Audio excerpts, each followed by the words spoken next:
Hola, muy buenos días a todos los ciudadanos que nos estáis viendo. Bienvenidos a un nuevo paseo por la ciudad del Mayor.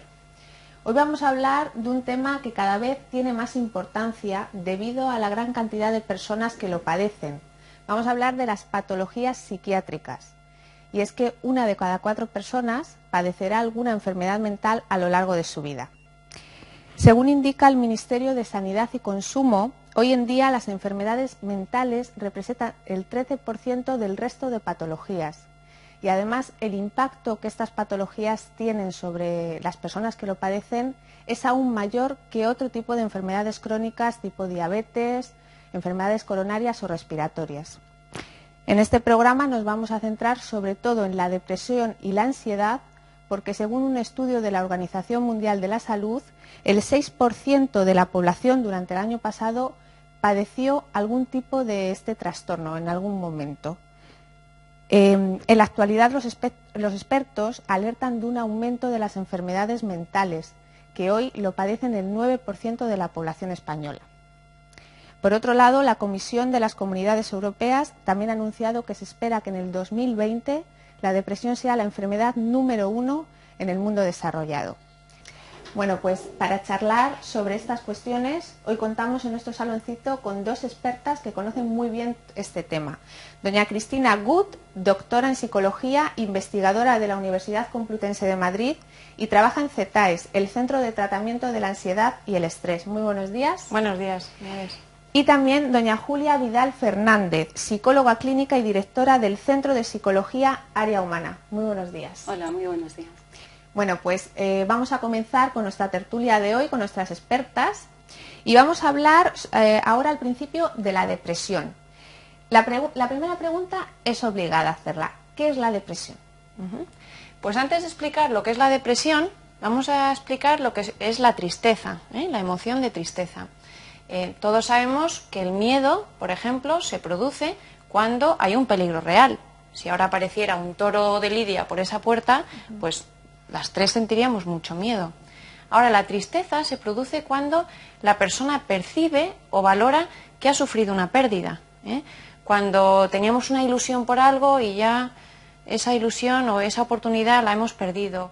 O cuando perdemos a un amigo o a un familiar querido. Entonces, una cosa es estar triste, que es una emoción normal, es universal, está presente en todas las culturas, nacemos con ello, y otra cosa ya es tener una depresión. Hay una serie de síntomas que las personas tienen que cumplir, que si te parece las pasamos a comentar, sí. Pero ya sería algo más grave, ya estaríamos hablando de una patología.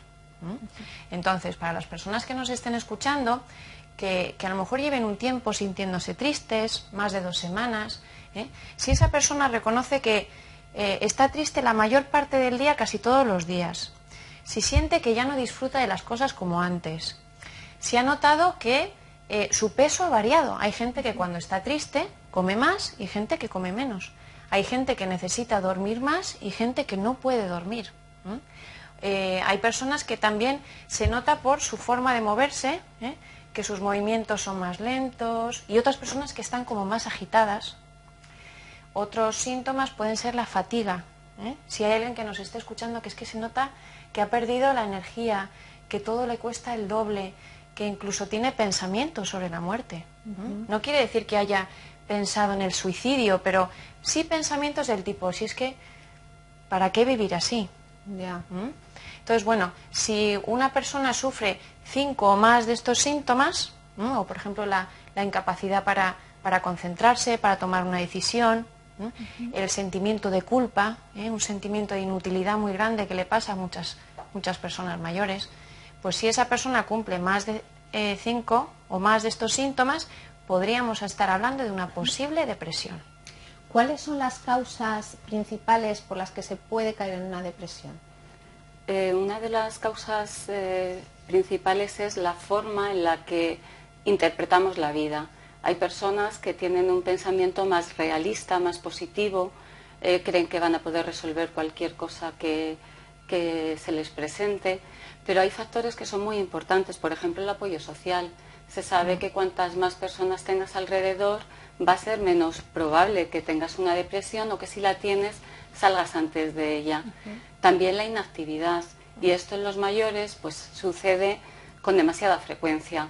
Tienen más tiempo para pensar, ¿no? Tienen más tiempo para pensar, hay una tendencia a pensar peor porque ya sientes como que no tienes tantos planes de futuro y claro, dejas de hacer cosas que antes te ilusionaban y ya es como, bueno, pues cada vez se trabaja menos, los hijos ya tienen cada uno su vida, entonces es muy importante que estas personas pues sigan con actividades adaptadas a sus posibilidades. Entonces, esa falta de personas alrededor, la inactividad o esa tristeza que a veces es malinterpretada y angustia puede llevar a que esa tristeza continúe cada día. ¿Existen diferentes tipos de depresión? A las dos, ¿eh? Sí, por ejemplo, no sé si los espectadores me ven, pero estoy embarazada, pues hay una depresión que todo el mundo ha oído hablar de ella, que es la depresión posparto.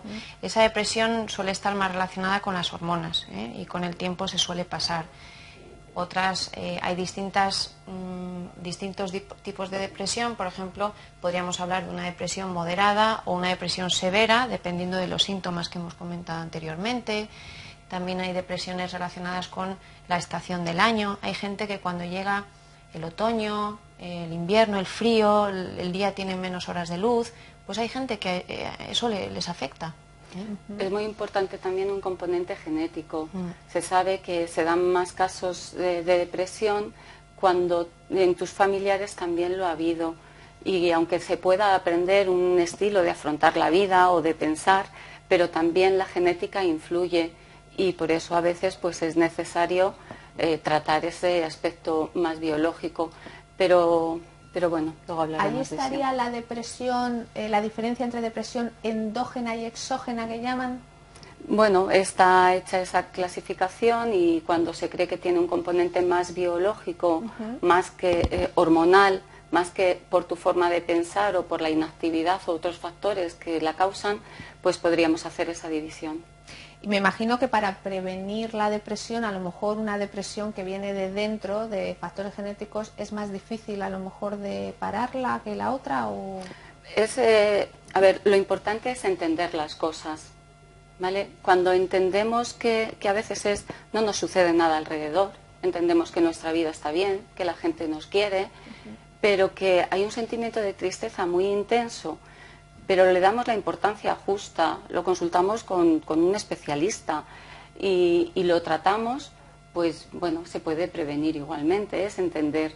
Yo creo que un ejemplo claro que todo el mundo lo ha vivido, por lo menos las mujeres, es cuando hay cambios hormonales, si tú te das cuenta que es por esos cambios hormonales, no le das importancia y sigues adelante, pero si no te das cuenta, estás más días triste porque no sabes por qué es, entonces empiezas a interpretar que las cosas te van mal.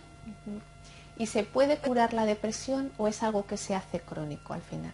Sí, se puede curar. Hay tratamientos psicológicos muy eficaces, y no solo a corto plazo, sino a largo plazo. Porque ¿qué ocurre? Una persona está triste, una persona mayor, ¿y qué hace? Pues se va al médico de cabecera o al psiquiatra y le dan un fármaco, un antidepresivo, y eso no cura. Es un tratamiento sintomático puntual, pero siempre debe ir acompañado de tratamiento psicológico. Hay estudios científicos que demuestran que es mucho más eficaz el tratamiento psicológico que el farmacológico. El problema del farmacológico es que cuando se retira suele aparecer la recaída. Sí, que sería... Y la persona no aprende a pensar de otro modo, porque la depresión, ya sea por factores genéticos, bioquímicos, si la persona se da cuenta, lo identifica correctamente, y empieza a cambiar su forma de pensar, en lugar de tener pensamientos tan negativos, tan catastróficos, empieza a pensar de forma un poquito más optimista, más realista, más positiva, empieza a hacer ejercicio. Es cierto que a lo mejor esa persona se ha quedado en el paro, Ese es un estresor pues muy fuerte que puede generar una depresión. Pero si esa persona decide luchar y salir y quedar con amigos y pedir ayuda, comunicarse, alimentarse bien, descansar y no aislarse, y no estar siempre pensando de forma obsesiva en lo mal que estoy, lo mal que voy a estar mañana, no hay nada que yo pueda hacer, va a estar peor. Pero en eso consiste el tratamiento psicológico. Primero en darle información, dotar al paciente de una serie de herramientas y técnicas para pensar de otra forma, hacer cosas que le hagan sentir bien, y eso es eficaz no solo a corto plazo, sino a largo plazo. Pero hay un punto muy importante aquí. Cuando una persona está deprimida, tiene una apatía tremenda, no le apetece hacer nada. Entonces, la gente lo que le dice, venga, lo que tienes que hacer es salir y relacionarte, o salir y hacer algo. Pero tenemos que entender que estas personas no pueden hacer eso. Lo que hacemos los psicólogos no solamente es decirle que tienen que hacer algo, sino enseñarles cómo hacer, cómo aprender a esforzarse, porque cuesta mucho. Entonces, a veces las personas que tienen depresión, y más si son mayores, es como, vale, me estás diciendo, sé que lo tengo que hacer, pero no puedo. Y con el fármaco tampoco se lo resuelve. Entonces, es importante que las personas acudan a un especialista, porque en poco tiempo pueden entender lo que tienen que hacer y les va a ir muy bien. Bueno, pues vamos a hablar ahora, con el mismo esquema que hemos hecho con la depresión, vamos a hablar de la ansiedad. En este caso, ¿qué es la ansiedad? Vale. Pues la ansiedad, como antes hablábamos, al igual que antes hablábamos de la depresión, es una emoción. Y es una emoción que nos ayuda. Todas las emociones nos ayudan a algo. La ansiedad nos prepara para la acción. Es decir, cuando nosotros en el día a día sentimos ese nerviosismo, esa activación, eso es bueno. Y podemos decir que es ansiedad. Y es bueno porque nos ayuda a pensar con más claridad, nos ayuda a tener más energía para poder hacer frente a las cosas que tenemos que hacer cada día. Entonces, de la misma manera que veíamos antes, cuando esa activación se mantiene en el tiempo y empieza a molestarnos, empezamos a interpretarla mal, empezamos a pensar de una manera negativa, que algo nos va a suceder o que algo le va a suceder a nuestra familia, entonces empezamos a tener un problema de ansiedad que se podría convertir en un trastorno de ansiedad. ¿La podemos confundir también con otras cosas, la ansiedad? Sí, y eso pasa muy a menudo. Hay personas, cada persona siente la ansiedad de una forma. Hay personas que cuando están más nerviosas o tienen ansiedad, le afecta el estómago. Seguro que hay personas que nos están escuchando que dicen, no, a mí lo que me pasa es que me mareo. Ah, no, pues a mí se me acelera el corazón. Ah, no, pues a mí lo que me pasa es que parece como que me falta el aire. Todos esos son síntomas de ansiedad. Y entonces, ¿qué hace la gente? Pues va al médico, oiga, me duele la espalda, o me duele el estómago, o no puedo dormir. Y todos esos son síntomas de ansiedad.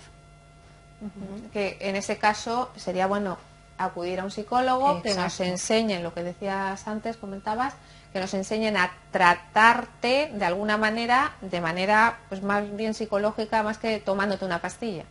¿No? Y es importante que la gente sepa que las emociones, todas las emociones, la tristeza, el miedo, la ansiedad, se manifiestan de 3 formas distintas.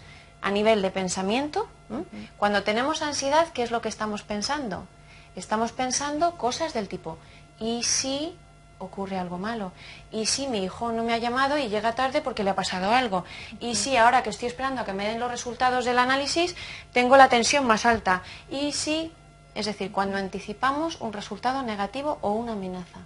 Y eso nos genera activación fisiológica, que es lo que te comentaba antes del corazón, los sudores, los temblores, la sensación de ahogo. Y a su vez también se puede manifestar a nivel motor. Hay personas que están nerviosas y están con la mano así, tomándose el pelo, fumando, bebiendo. Hay mujeres, esto se da más en mujeres, que cuando están nerviosas comen más. Pues eso es un signo de ansiedad. ¿Cuáles son las causas más comunes que pueden provocar ansiedad? Fundamentalmente es la forma en la que valoramos los acontecimientos, cualquier cosa de la vida. Una persona puede tener una idea de, uy, a mis hijos les va a suceder algo grave, y entonces si nos creemos esa idea nos va a generar tensión. O pensar que nuestro amigo o las personas con las que nos relacionamos que no les vamos a gustar.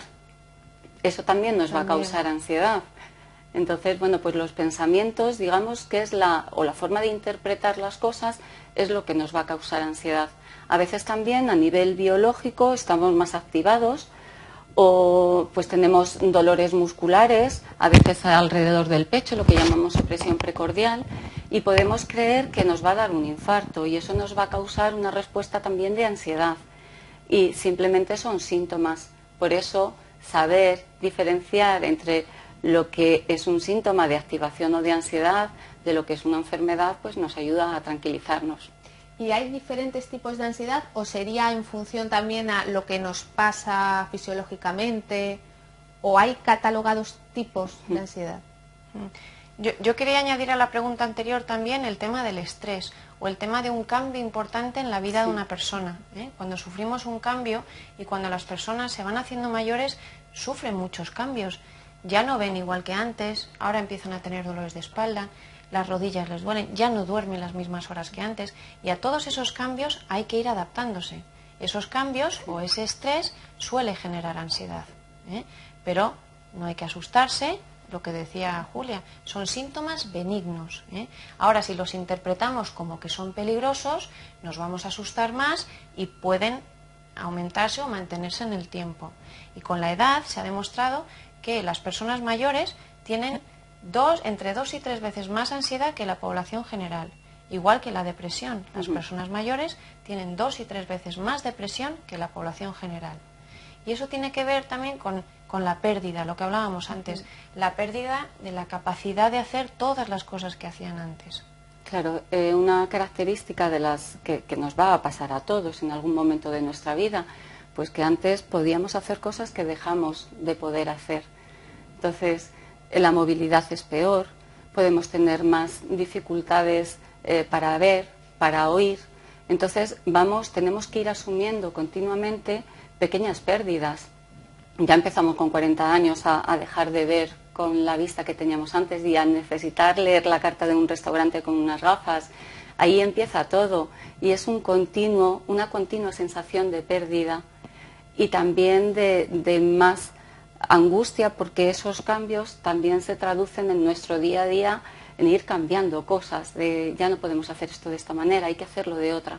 Por eso es fundamental ir adaptándonos y pensad en todas las cosas que sí podemos hacer. Para prevenir, no centrarnos en las pérdidas que vamos teniendo, sino con lo que tenemos, que sí podemos hacer, porque podemos hacer muchas cosas. Lo que pasa es que tenemos que irlas adaptando a una edad determinada. Pero es importante siempre centrarnos y ahora con lo que me pasa, ¿qué sí puedo hacer? Y esa sería la forma de prevenir la ansiedad, ¿no? Eso es. La ansiedad y la tristeza o la depresión. Esa es la manera. Y volviendo a tu pregunta de si hay distintos tipos de ansiedad, pues sí, hay personas, por ejemplo, que tienen ansiedad de evaluación. Y eso es el miedo a ser evaluado negativamente por parte de los demás. Hay personas que no se atreven a decir algo porque piensan, ¿y si digo esto y ahora piensan esto mal de mí? A ver qué va a decir la vecina. Entonces, ese miedo a lo que los demás puedan pensar genera ansiedad. También hay ansiedad interpersonal. Hay personas que les cuesta mucho relacionarse con otras personas. Sería como un tipo de timidez, y eso también genera ansiedad. Hay personas que tienen ansiedad, lo que se llama fóbica, a objetos o animales. Hay personas que tienen ansiedad a la hora de volar en avión, coger un ascensor, cuando ven a un perro, una cucaracha, eso también sería ansiedad. Y luego podríamos hablar de otro tipo de ansiedad, que es la ansiedad ante la vida cotidiana. Hay gente que parece como si no fuera por nada, pues cuando se meten en la cama tienen ansiedad, o cuando están trabajando o por nada en concreto, y de pronto aparece esa ansiedad. Claro, también hay obsesiones, que es una forma de ansiedad, y esto es fundamental, porque también cuando nos vamos volviendo mayores nos obsesionamos con cosas, es decir, nuestro pensamiento es muy recurrente, muy repetitivo, a lo mejor nos obsesionamos con tener alguna enfermedad o con que nuestros hijos nos van a dejar. Entonces, esos pensamientos tenemos que tener cuidado de no hacerles demasiado caso y entender que solo es una idea que se nos pasa, que las ideas no tienen por qué convertirse en realidades. Esto es como lo de la lotería, que no porque pensemos que nos va a tocar la lotería significa que nos va a tocar, aunque en este caso ojalá fuese así. Sí. ¿Vale? Entonces, no porque creamos que nos va a pasar algo malo, necesariamente nos va a pasar. Seguro que cuando a tus pacientes le comentas, le pones ese ejemplo, lo ven claramente, Sí. pero el suyo personal Claro, no pero lo ve tan por claro, eso lo ¿no? pongo, porque todos entendemos eso, que podemos pensar que de repente vamos a heredar de un tío en América y no nos lo creemos, decimos, vaya tontería que acabo de pensar. Sí. Pero si pensamos, voy a tener esta enfermedad, no lo vemos como una tontería, sino, si mi cabeza lo ha pensado, será por algo. Pues no, es simplemente una idea. Tenemos miles de ideas en nuestra cabeza y no les podemos hacer caso. ¿Y debemos de hablar de curar la ansiedad o de tratar la ansiedad? Tratar, yo creo, Y lo lo importante mismo. es aprender a manejarla. Eso es. Como ha dicho antes mi compañera, la ansiedad no es mala, la ansiedad es necesaria. Ahora lo importante es mantenerla por debajo de ciertos niveles. Si sobrepasamos esos niveles, la ansiedad puede llegar a ser incapacitante, te puede bloquear, te puede generar mucho miedo, no poder dormir, todos estos síntomas que hemos dicho. Entonces, la ansiedad se cura, con la ayuda de un psicólogo, con un tratamiento eficaz. En muy pocas sesiones se aprende a manejar. Hay una cosa muy importante y yo haría un llamamiento. Es verdad que los psicólogos desde hace mucho tiempo, que bueno, han aparecido, hemos aparecido, pero las personas mayores se acercan muy poco al psicólogo y se benefician mucho. Y la razón es porque se piensa que uno ya no puede cambiar. Y en nuestra consulta tenemos personas que tienen, la más mayor tiene 79 años. Fíjate. Y quiere cambiar cosas y lo cambian y aprenden cosas y están felices. Entonces es muy importante que la edad no determine el para qué si ya soy mayor. No, es para estar bien, para disfrutar de la vida, para disfrutar cada momento, porque eso no es algo que va unido a la edad. Y eso tenemos que entenderlo, porque la gente se piensa que sí, que tener ya esos achaques de tristeza o esos miedos, que eso ya nos pertenece a partir de cierta edad. Pues no. Y una persona que tiende a tener ansiedad, toda su vida tiene que luchar para no ponerse en el nivel ese que decíamos peligroso, o se llega a aprender de tal manera a controlarlo que es que no vuelve a pasar más. Mira, si tenemos en cuenta una cosa que se lo pregunten las propias personas que nos están escuchando. ¿Yo he nacido con esto? ¿O esto me empezó en la adolescencia o cuando me casé o cuando tuve a mi primer hijo? Y es así, esto es aprendido. Hemos aprendido a pensar de una forma y de la misma forma que lo hemos aprendido, se puede desaprender y aprender nuevas formas de pensar mucho más adaptativas, más realistas, más objetivas, pero para ello la persona se tiene que dar cuenta de los errores que está cometiendo. Y esa es la labor del psicólogo. Cuando la persona ya lo entiende, dice, o sea que si hago esto otro, ya no se produce ese sí. Entonces es más fácil que lo repita y al final eso se convierte en un hábito. ¿Es un proceso muy largo el curar esta dolencia? No, es mucho más fácil de lo que la gente se piensa. Sí, cada vez la forma de hacerlo es más eficaz. No paramos de investigar, y Cristina sobre todo, que investiga mucho, para ver la manera más eficaz y rápida de que las personas entendamos lo que tenemos que entender, ir a los aspectos claves, en vez de darle demasiadas vueltas. Y la verdad es que es una maravilla. Yo, que llevo casi 20 años tratando a personas, lo que me doy cuenta que antes, por ejemplo, la hipocondría, que es un trastorno de ansiedad, el miedo a las enfermedades, tardaba en curarlo un año y ahora se hace en 3-4 meses. También va a depender de otras características de la persona y demás, pero sí, los tratamientos son más eficaces, ya sabemos lo que tenemos que hacer. Muy mejor. bien. Bueno, pues tras conocer la respuesta de nuestras expertas, vamos a salir a la calle con nuestra compañera Cecilia para ver qué opinan los ciudadanos acerca de todo esto que estamos hablando. Adelante, Cecilia.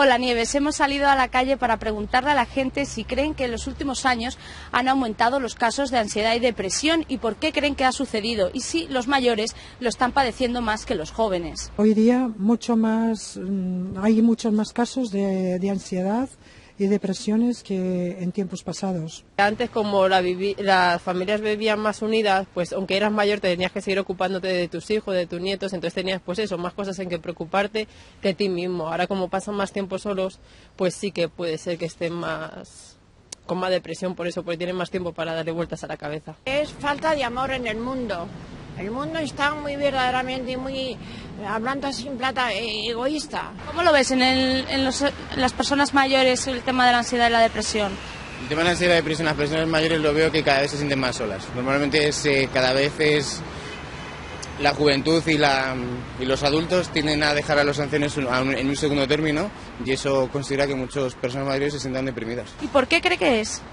Pues no, por falta de trabajo, por falta de que no están bien, que les falta salud, yo no sé. Que tiene que ver también con el sistema del capitalismo, que la gente no está contento. Pues quizás por el ritmo de vida acelerado que llevamos. Y no sabemos bien realmente qué es la ansiedad y la depresión. Efectivamente. Pues la depresión es una cosa que cuando tú realmente no crees que puedes llegar a hacer una cosa, y la ansiedad es cuando... Es como el tabaco, cuando no necesitas fumar porque necesitas agarrarte a algo.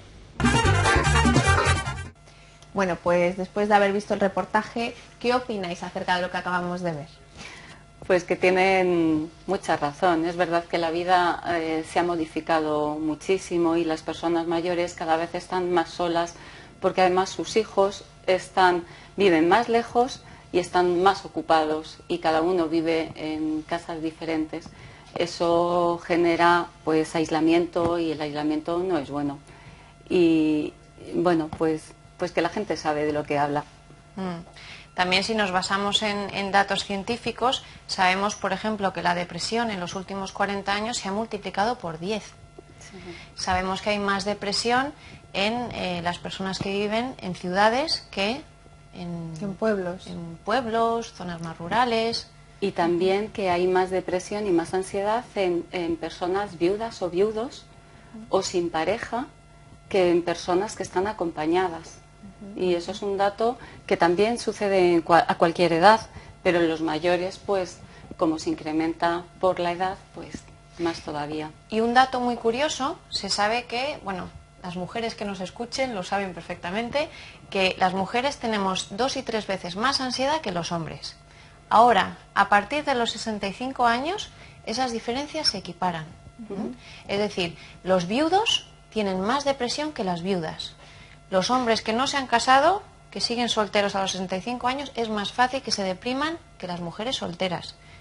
Esas diferencias se equiparan. Se equiparan, eso es muy curioso. Sí. Ahora me gustaría hacer una relación, ¿vale?, entre ambas, entre la ansiedad y la depresión, ¿vale? Porque pueden llegar a confundirse ansiedad y depresión. Hay algunos síntomas que comparten, pero son cosas diferentes. Lo que sucede es que cuando una persona mantiene un nivel de ansiedad o un trastorno de ansiedad, es muy fácil que pueda desarrollar síntomas depresivos. Y cuando una persona tiene depresión, podría acabar angustiada o con ansiedad. Entonces, un problema puede llevar al otro. Puede llevar al otro. Sí. Hombre, se sabe o se dice que en la última década la ansiedad y la depresión ha ocupado, se puede decir que el 50% de vuestras consultas. Sí. ¿Es cierto esto? Entonces? Y más. Sí, hay muchísimos casos y sobre todo más de ansiedad. O la ansiedad hace que acudan más al psicólogo y la depresión. Yo creo que se da más tratamiento farmacológico y se quedan ahí. Bueno, visto este dato, podemos entonces recomendar a nuestros jóvenes que estudien psicología, que es una tiene profesión de futuro y cada vez hay presente. más. Cada vez hay más, ¿no? Sí, digamos que es una información o algo que es importante, que la gente debe conocer, que en realidad desde pequeños deberíamos conocer cómo funcionan nuestras emociones, cómo aprendemos las cosas, cómo las podemos desaprender. Si hubiese más cultura emocional, habría menos problemas. Además te sirve para ti mismo, para tu vida diaria, ¿verdad? Claro, es que mi teoría es que todos seríamos más felices si estuviésemos más contentos, más tranquilos, porque además cuando tenemos emociones negativas, nuestra forma de procesar las cosas en nuestro cerebro es de la siguiente manera. Estamos nerviosos o tristes y nuestra memoria trae a nuestro recuerdo, digamos, cosas más negativas y más tristes. De todo lo que hay en el entorno vamos a prestar más atención a las cosas negativas, ¿vale? Es como si en una playa hay un cubo de basura, pero luego hay unas palmeras preciosas y el color del agua es una maravilla. Bueno, pues las personas que estén tristes o con ansiedad tienen como una fijación al cubo de basura y lo otro no lo ven. Lo que hacemos los psicólogos es abrir esa capacidad que tenemos para ver toda la realidad.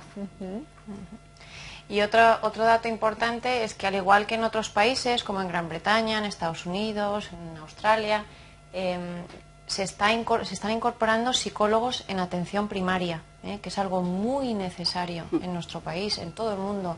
Y poco a poco estamos luchando para que eso se haga realidad, que los psicólogos estén ahí mismo en atención primaria y el acceso para todos los ciudadanos sea más fácil y más accesible.